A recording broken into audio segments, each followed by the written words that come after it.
one more person. You can see we've got an empty seat. If he doesn't come, then someone else can take their seat. We're absolutely fine with that. Notice I don't need a microphone. I can project my voice. It's the drama background. If someone does come, don't lock him out. He's meant to be on the plan.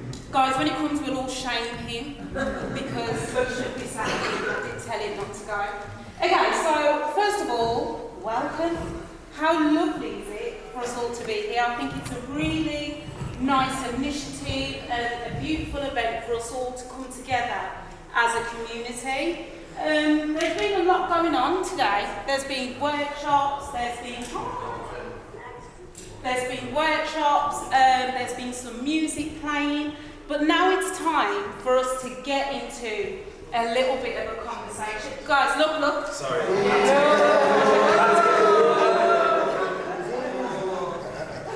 Sorry.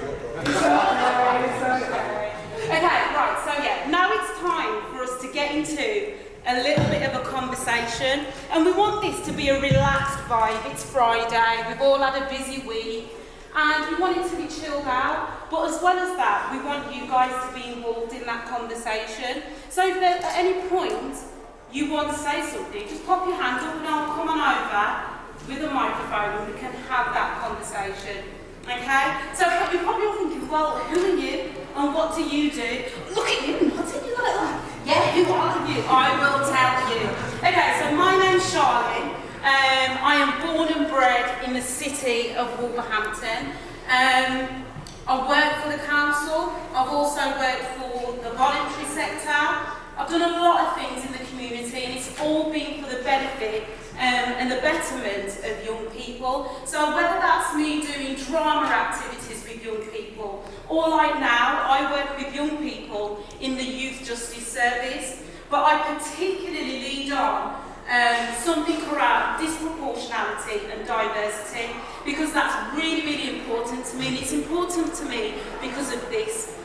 When a young person goes to court, and remember I work for the service, so I've seen this happen time and time again.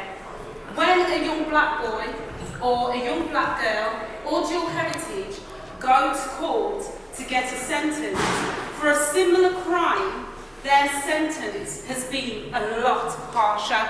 Okay? So I've been working with the council, working with the police, working with the education system to work on that, because that is an issue, okay?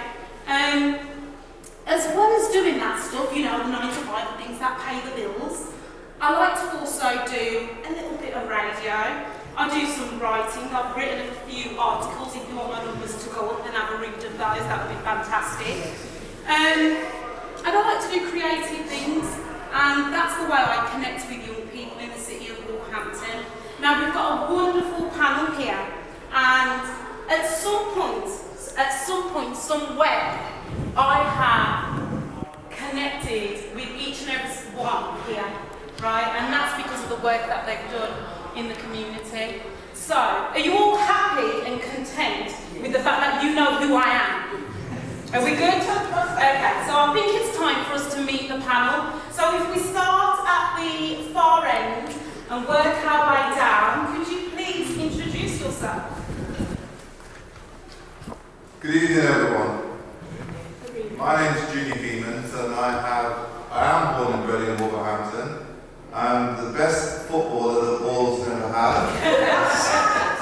And I do choose to tell them that every time I meet them, because it is a genuine fact. They rejected me at age 16, but I turned out umbrage. I am a supporter of the Wolves. I have grown up through the education system, like many others here, and experienced the difficulties and the challenges that brought in secondary education. And unfortunately for me, I also have experience of going through the Black Arrow Night School, which was started by Hemans and Frank Reeves, who sat to the front here. And that certainly provided me with two key upstarts. Certainly a cultural awakening, because that showed me that not only is our history important to black people, but it also, education is important. And ultimately that also gave me a number of role models to see, and then that gave inspiration to move forward for. I will just quickly intersperse because whilst being at Black Arrow Night School, I was also refused at school to sit my O-levels in maths. So when that happened, my father sought advice from Franklin Mel and went storming into the school, and although they wouldn't let me sit it, his point was made to them. Which is a bit of an irony really, because people think I'm an accountant now, but I'm not, but I have managed to get qualifications later on in life. So the thing about it is, I also say to people, don't matter what the start, make sure you keep looking towards the end. I have run community organisations that, having tried to be a mechanic, I failed. Not that I wasn't any good at it, I just hated the grease and the cold. So I moved into community work and worked in many community organisations, starting off at the Crypt, went on to run a community organisation, 2 community organisations, helped to start the ACCI. I was its first treasurer. Went into a career in housing, later started an education and training business, teaching children in care whilst working full time. I had 21 teachers at the end of it working for me, teaching children in care up and down the country. I was telling earlier that we also had the best nightlife in Wolverhampton in the 1990s, and I was we set up a business teaching door supervisors back then. We ran the best door supervisor scheme in the country. We had the best nightlife in the country. We had people bussing in from Wolverhampton, from London, Birmingham, Bristol and further afield just to come in and have Wolverhampton nightlife. So it's sad for me to see where the demise of the city centre lies, but there's always a resurrection. We've just gone through Easter, we may well have it in Wolverhampton yet to come. I will also say this, aspiration and belief is a very important thing, and whether or not it's through community, through business, through education, we've always got to hang on to aspiration, and that's part of what I want to challenge us all to think about tonight as well. Thank you. Thank you. Good evening, I'm Alicia Spence, currently the CEO of the African Caribbean Community Initiative, ACCI. I'm not Wolverhampton born and bred. I'm from a little village in Hanover, Jamaica, called Mount Peace. I came here to join my parents, age 13. So I actually went to school here, had a very negative experience, and I quickly, when I came here, a lot of us who came to join our parents were automatically put into ESN, which is education is subnormal. There was an assumption that because we come from the Caribbean, we have learning disability. But for me, I just thought school was easy. So I wrote to a friend of mine in Jamaica, I said, try come to England, school easy. Because what we were being asked to do wasn't very challenging. It's the basic thing, RAT, RATs, APK. And I just thought that was how school was, not knowing that I was being prepared for failure. Fortunately, my parents were very strong, and my dad used to say, me work in a factory, none of them wasn't going there to work. So he was very much that we got an education again in nursing. At the time we went into nursing, like a lot of the black women were put into state enrolled nurse training, and then anyway, the rest of not time. But here I am still standing. And I think for me, that one of the things that's kept me going, I have very strong family values. My parents were very, very strong in terms of the fact that whatever obstacles we were faced with, we had to overcome. We had to do the right thing. And for me, I think also, what's one of the things that's helped to keep me grounded is where I came from. I can connect with a land base, and that's very important when things get tough. Mentally, I go back to that space which I came from. For me, one of my things is about hope and hopelessness.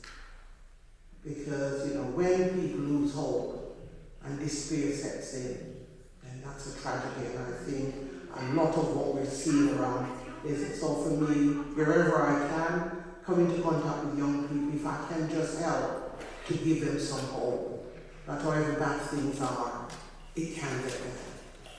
Thank you, Lisa. evening. My name's Duane Williams. Notice when we get further how it's swaying. I didn't know we had to speak that much. I actually was born in London, but grew up in Wolverhampton. I come from a family of 7. Expertise at the moment, I'm in school governance, and I'll say that easily, but I got kicked out of school when I was 14 years of age. Probably didn't really have much aspirations. And I returned back to Golden Hills as chair of governors, which I've governed the school for probably 15 years now. So if you think I got kicked out of the school, gone back to give back to the school, and now it's at school for over 15 years.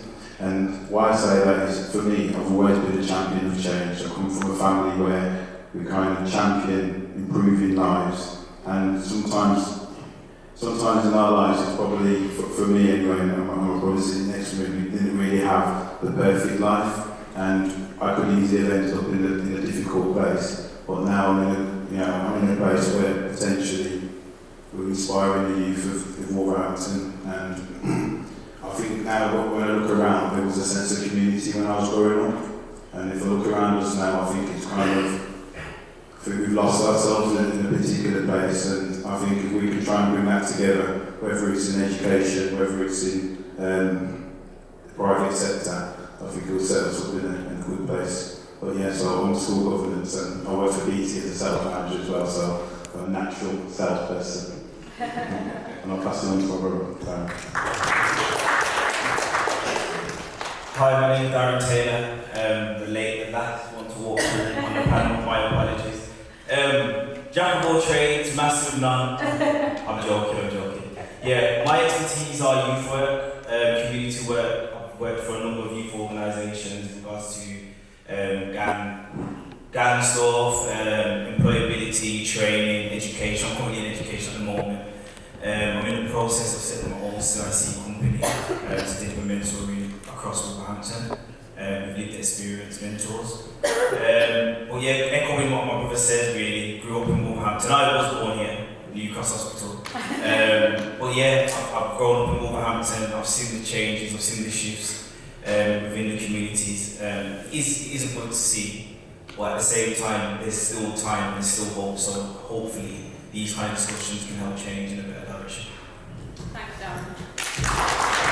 Hello everyone, my name is Daniel Scribber Johnson. I wasn't born in Wolverhampton, I was born in Birmingham, got that home. But I came to Wolverhampton when I was about 6 years old through my mum, whose name is Joyce Scribber. She got a job at Sam Sharp's, and that's where she met her husband now, who's Frank and he's an OB as well. So I've kind of come up in a diverse family because my uncle's Benjamin Zephyr as well. He turned down the OB where my stepfather accepted the OB, so it's always been like a crazy time in my family. My uncle's passed away now, Benjamin Zephyr, you may know.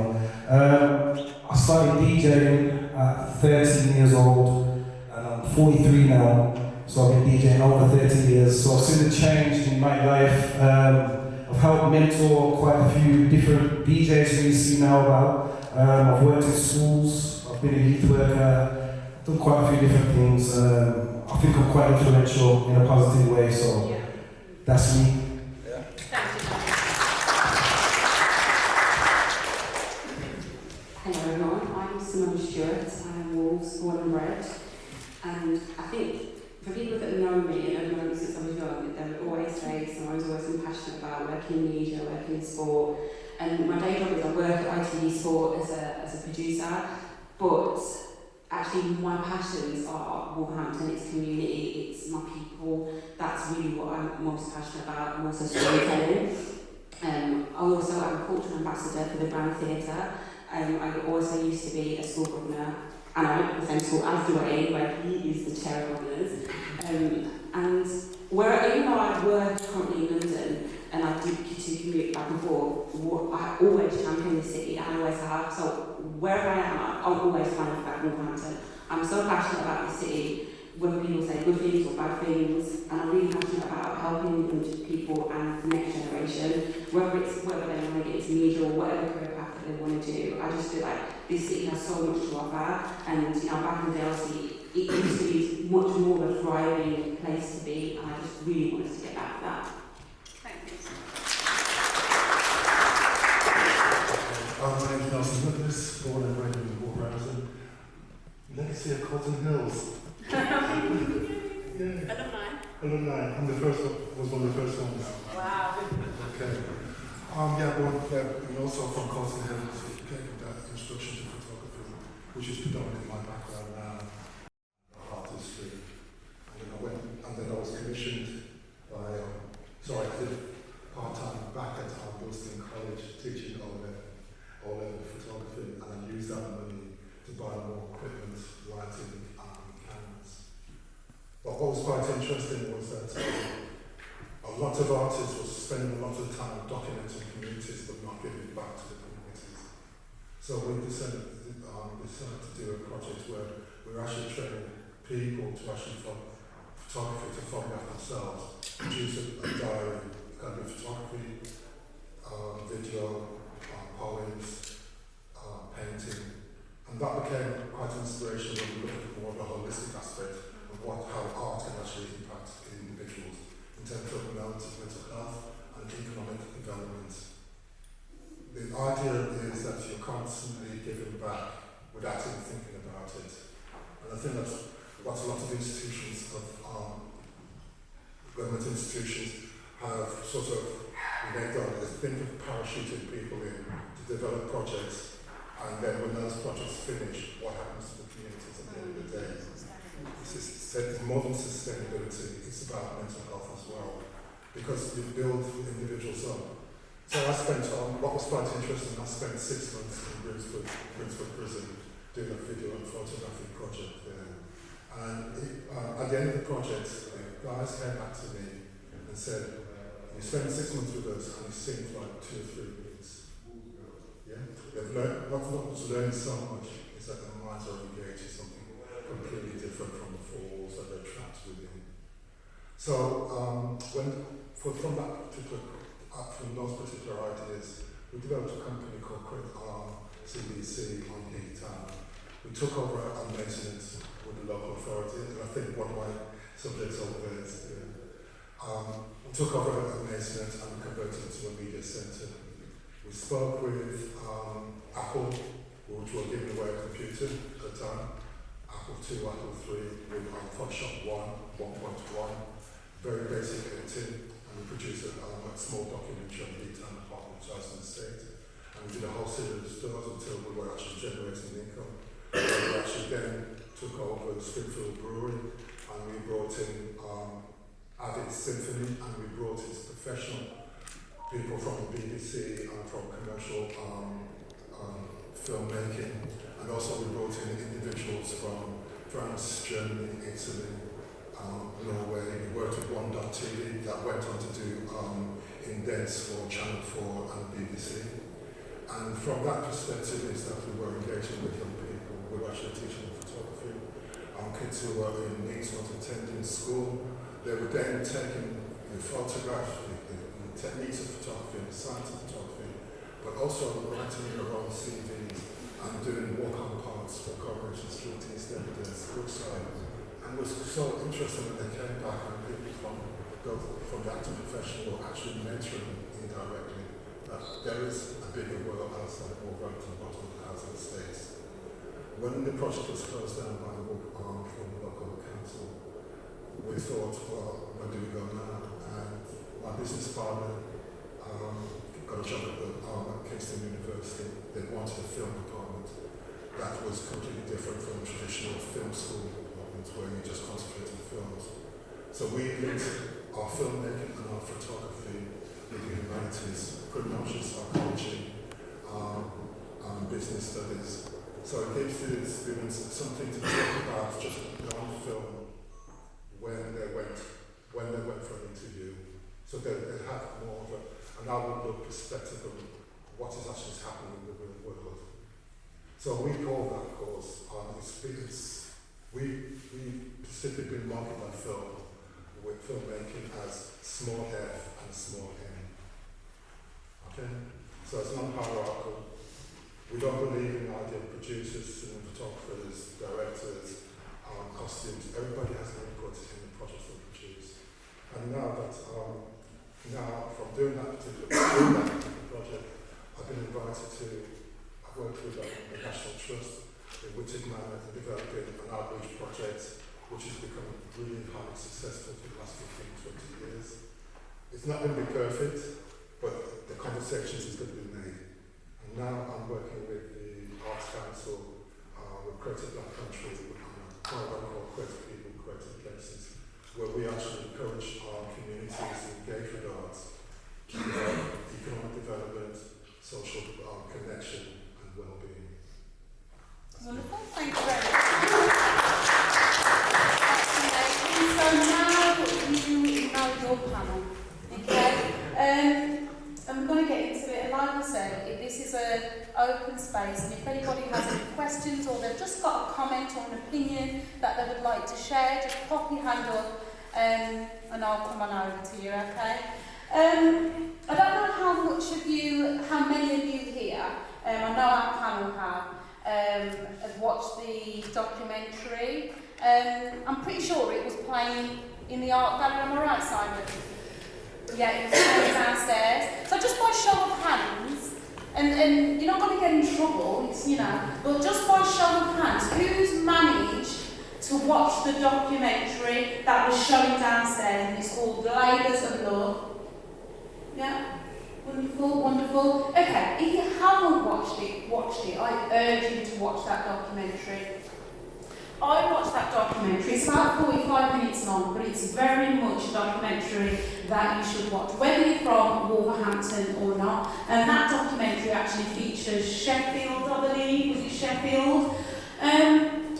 We were taken, and I say we, I mean the audience, we were taken on a journey, and it was done with a lot of the impactful people from Wolverhampton. So those who have set up organisations, those who have been working in the community, and we had the opportunity to look back at things that were started from the ground up in the community within Wolverhampton, and we kind of had a snapshot. We kind of had a snapshot of where they are now. So what's happened with those organisations, what's happened within the community, and something that stood out to me about that documentary, the common thread about that documentary was almost the distance, and I don't necessarily mean distance in that way, but the lack of connection between the younger generation and the older generation, between the older organisations and how have we started to work with those organisations, or how do we develop and grow those organisations now. We know there's changes in society, we know that there's changes in the government, we know that there's changes in the media as well, and that's impacting a lot of things, and mainly the reason why we are in, I want to say, the situation kind of that we're in now. I think I'm going to come back to the panel, because I think what's amazing about this panel is we've got some people who started off many years ago in organisations. I'm talking the days of Culture Centre, I'm talking the days of the night school and things like that. And can I add, I don't know, how many of you here have heard of or remember the night school?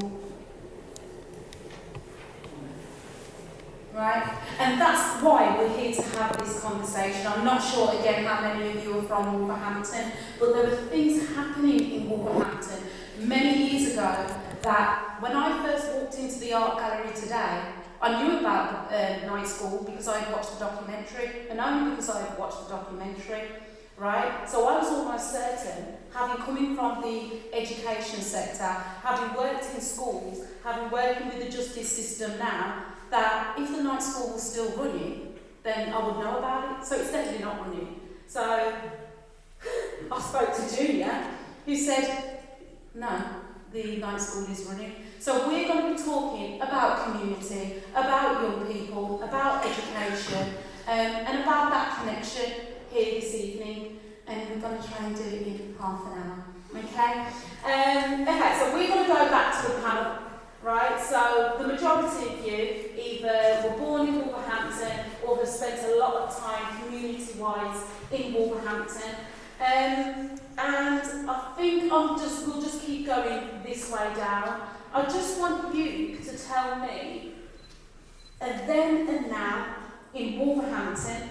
So even when you were younger, so going from when you were younger to now, and what's the difference to you and what's happened in Wolverhampton from your perspective? Can I start with you, Junior?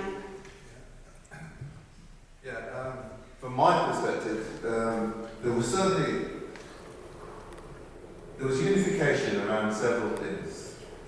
We were experiencing poor housing, which is still a factor today, unfortunately. We were experiencing poor housing. Many of our parents worked either in the public sector, the NHS, or on the buses, the railways, or industry. So there was a togetherness, there was a connectivity through obviously being early immigrants here, and that settling factor. But as we got to understand the system, and as people started to challenge and put themselves forward, such as Mel did, then we also had hope and aspiration that we could go for. Community organisations started to form. We had several of the organisations that actually, one organisation, I can't remember whether it was Parents and Friends or West Coast Caribbean Association, actually chartered a plane back to Jamaica. That's not often spoke about. And not many organisations, voluntary organisations, could say they were chartering a plane back then, never mind today. So it was many firsts that we had, and unfortunately we haven't got it documented, which is a challenge for us still, because we are losing a lot of that generation now. There was funding available at the time, and so in looking back, whilst we were achieving and getting funding to put projects in place, some schools, community organisations, creative job creations through community programmes, sometimes we think it never stops because it comes down from the government, and unfortunately it did, and that's prevented many challenges. Some of these organisations went out of business. So I think there is a challenge for us about the economic side of our community. There's a challenge for us about, well, what does community unity look like, and what does cohesion look like for us to make sure that we're connected and remain connected.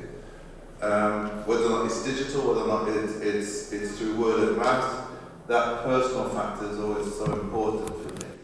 So one of the challenges I say to people now, and I'm genuine about it, sometimes we just got to be, if you're doing it, we've got to be better about talking about it.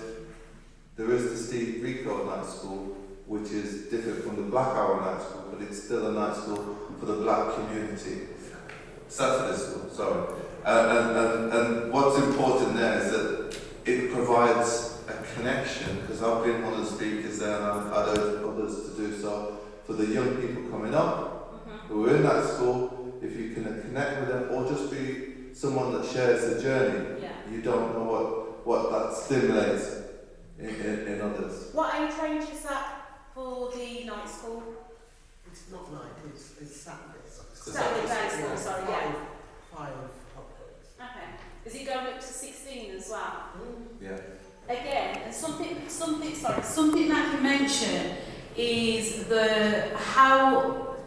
Okay, if I go to you, Duane, and Simone, because you're in the education assistant, were you aware of that? Night school? Yeah. No, Saturday school, no. So, you know, I come from a place where potentially you got after school clubs and you get tutored, but night school definitely not for me. No. I actually didn't know there was a Saturday school still running. I went to a Saturday school back in the day in Bilston to learn about Black history and all that, but I didn't know there was one running currently in Wolverhampton. I just think we probably need to do a better promotion, or how people can find out about it, how do people know that this is happening, so they get people involved. I think we live in a place now where parents are doing your football, your netballs, and your karates on the weekend, and I think we're heavily seduced by work and all these things. So when it comes to extracurricular, I'm not sure parents have got the time to go, right, let's do some more, but I think it's definitely something that, if promoted, we would definitely be engaged in. Definitely, and I think as well. Sorry, did you have one last one, of course? I few years ago, I did a project in Peterborough, Thomas Deacon Academy. It's a brand new academy which had, academies. There are 6 academies within one school. And part of that academy was that sport played a major feature role within the academy as well. And it gave the students the opportunity where they could actually learn different things and the school actually specialised in particular subjects. What we find a lot of maybe secondary schools is that you're compressing a lot of information with poor facilities and poor education, and you haven't got that engagement. With Thomas Deacon, they did a thing about alternative media production, working with individuals, working with real communities. Actually, students actually go into this and they actually spend time. They're writing reports about writing investigation. These are between 14 to 16 years old. And you can see the transformation that actually is taking place. When you've got students kind of stuck within an environment and they're not happy, is that it becomes a prison for them. Okay? And I think, for me, personally, for the sense of Black history, I didn't learn about Black history until I went to Jamaica for the first time when I was 10 years old. And I saw that there was, where's the white people at? Yeah, there was no and there was, the sound systems, the colours that you actually saw, the street colours, and that was a kind of a transformative aspect for me as an individual. And when you look at a lot of maybe young Black individuals, have you travelled or had the opportunity to travel to your home country? No, you haven't. So the perspective is that Wolverhampton or the West Midlands is the centre of the world. Thank you, Alison. And I think we have kind of touched on education, obviously because of time we need to do this again, we need to do this more often, we need to do it longer, we want the community to be involved in this. And I know I'm breezing past certain topics here, but we've got to have the opportunity to discuss this further at another event because we absolutely need this. I'm just going to go over to one of our audience members. Will you just say hello to me or did you need the mic? You did have a question. Wonderful. It isn't really a question, it's a comment. I've really enjoyed your presentations very, very much. It was beautiful hearing the range of the experiences and everything. But the one issue that I don't think any of you addressed really is the situation that all the people involved in Rhea Storr's presentation were dealing with a Britain and a Wolverhampton of 40 and 50 years ago. We're talking about the 60s, 70s and 80s really was when this happened. And nearly all the organisations, the Black organisations that were set up, were a response to the dreadful racism that your parents experienced when they first arrived here.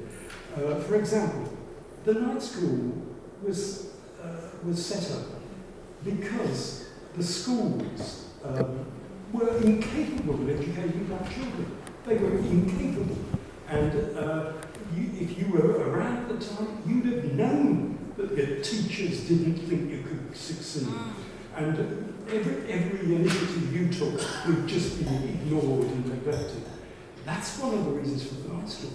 And similarly, with the youth work situation, one of the reasons we needed the cultural centre, but before that we needed Black youth clubs, was because they closed down clubs that where Black children, Black youngsters went because they felt that they ought to be integrated, and they weren't going to be integrated if the Black youngsters took over. Why do you think Black football teams were set up? They set them up because they couldn't play in white teams. It was an appalling situation, and nearly every perspective you look at it. For example, a number of organisations were set up to cater for the Black elders, for older people who needed care, etc. Why was that necessary? Because the white care homes were completely incapable of providing food or any other facility. I've said it, but what I'm trying to say is that these organisations didn't exist in a vacuum. They existed to make right the deficiency in the white society that your parents encountered. Wow, thank you very much. Well, constantly learning every day. Is there any more? I just wanted to say, I feel now there's a big disconnect with young and old. Absolutely. And the young children, the young black children of today don't see that fight that you like to fight when you was older. And they're left to their own devices. So kids just do what they want. Where I think the parents should take more responsibility and put them into things like the Saturday schools. Absolutely. But it has to be more popular for them, it has to attract them more. What are you attracting these young kids with? You have to play the game, play the mind game with them. Absolutely. So they're not fighting as much because they don't know what they're fighting for. And culture's gone out the window right now as well. So it's just with English. So it makes sense to me. And I think as well, you're so right, Darren, I think as well, you know, with being in schools, that teaching of history, of black history, but not just black history, of Wolverhampton black history is non-existent, almost non-existent.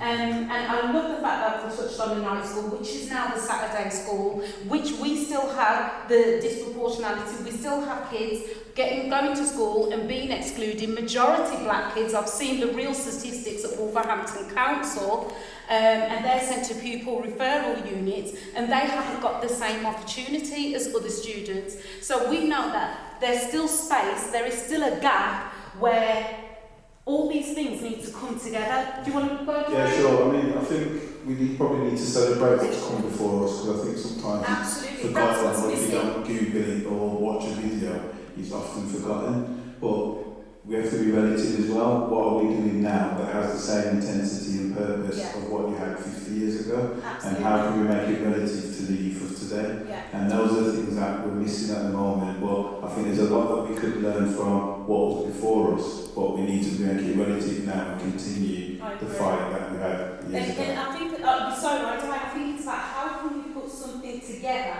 to take that to our young people who are in school, who the majority are in pupil referral units, so they're aware of that. And I think that's something that we as the younger generation, or who are in certain positions within the council or in education, can work together to make that happen. But so, I mean, one of the themes, it's a continuous theme now, is the sustainability. I mean, there's too many organisations that have basically said, you know, local authority have pulled funding, and now the organisation's no longer here. Yeah. I think there was a big question, and I think it's a roundtable conversation, where's sustainability come from? How do we continue the good work? And where does the finance come from? I mean, that's probably a bigger question for colleagues next to me, but I think longevity and sustainability is probably pretty key going forward. Yeah. We've got a question over here, or a comment? No, it's kind of a question, and both yourself and Duane kind of touched on that. I'm Birmingham and bred, so I'm an imposter, not really. All are welcome. But there are obviously common themes that run between the cities. The question, I think, fundamentally, it seems like we're able to analyse what is not quite right.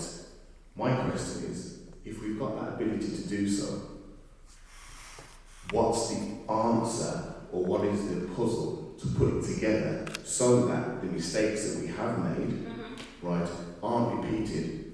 And secondary to that is, as you said, sustainability. We've seen lots of organisations start off, there's no connectivity, we're all fighting the same battle, going in the same direction, not aware that a particular organisation or set of people have done what we've done similarly, because you're in that corner of the city or that corner. You've just heard the young lady, Simone? Yes. Say that she wasn't aware of what's going on now. And I think that's a fundamental issue. I can only speak about our community, that we're not able to connect. Now, the reason I only know Lisa, because I've been coming here for years and I've seen her around in the community doing various different things. All of these young people and not so young people, first time I'm hearing them, what I'm asking, I suppose, is where is the ability to connect and keep these things at the forefront? Because it's all well and good doing it, but then when 10 years down the line, this organisation is dead. 5 years later, another one comes along doing the same thing, Yeah. and they're not aware of it. So is that duplicity correct?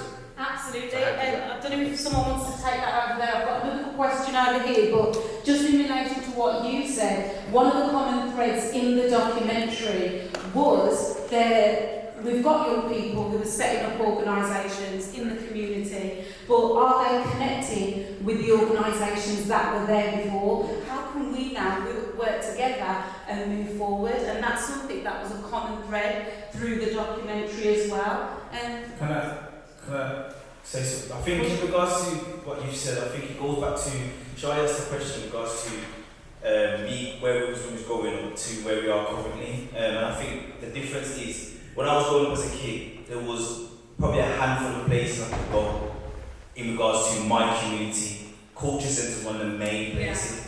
And for me, what culture centre did for me personally is, I was able to connect with people from Heath Town, Park Village, Blake North, and at that point there was no differences. To the point where the differences didn't happen, but as I got older, all those people that I had differences with, we all in the same place. And we just all want a better place for our children. Now I think what's happened in that space of time is a lot of these communities are working in little silos, and they're trying to cater for their community. And I think the more and more we go into the future, that is happening more. And I don't think there's anything centralised for us to communicate and make sure if there is some sort of funding, it doesn't seem like we're contending with another organisation to get it for our community. I don't think there's one answer for that. I just think these kind of discussions is definitely a starting point, because communication is key. You hear it all the time. I don't think people understand the importance of communication,